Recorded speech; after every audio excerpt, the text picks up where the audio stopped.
যুক্তরাষ্ট্রের নিউ ইয়র্কে space VIP নামে একটি পর্যটন কোম্পানি মহাকাশের স্ট্র্যাটোস্ফিয়ারে ভাসমান রেস্তোরাঁ চালু করবে। 6 জনের মতো অতিথি রেস্তোরাঁয় বসে খাবার খেতে পারবেন। বিলাসবহুল এই স্থানটিকে উপভোগ করতে মাথাপিছু খরচ হবে প্রায় $5 লাখ। তবে এখনও রেস্তোরাঁটিতে বেশ কিছু কাজ বাকি রয়েছে, ফলে এটি পুরোপুরি চালু করতে আরও 1 বছর অপেক্ষা করতে হবে। আধুনিক এই রেস্তোরাঁটির বেশ কিছু ছবি প্রকাশ করে স্পেস ভিআইপি।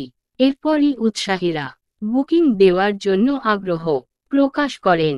জানা যায় 6 ঘন্টার যাত্রাটি স্পেসশিপ নেপচুন নামক একটি মহাকাশযানে সংঘটিত হবে। এটি মূলত হাইড্রোজেন ভরা বেলুন, যার মাধ্যমে মহাকাশ সফরে নিয়ে যাওয়া হবে অতিথিদের। প্রত্যেক যাত্রীকে ফরাসি ফ্যাশন হাউস ওগিয়ারের তৈরি পোশাক পরিধান করানো হবে।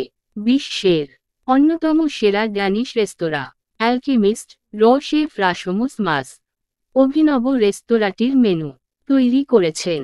মূলত প্রযুক্তিটির পেছনে রয়েছে মার্কিন গবেষণা সংস্থা নাসা।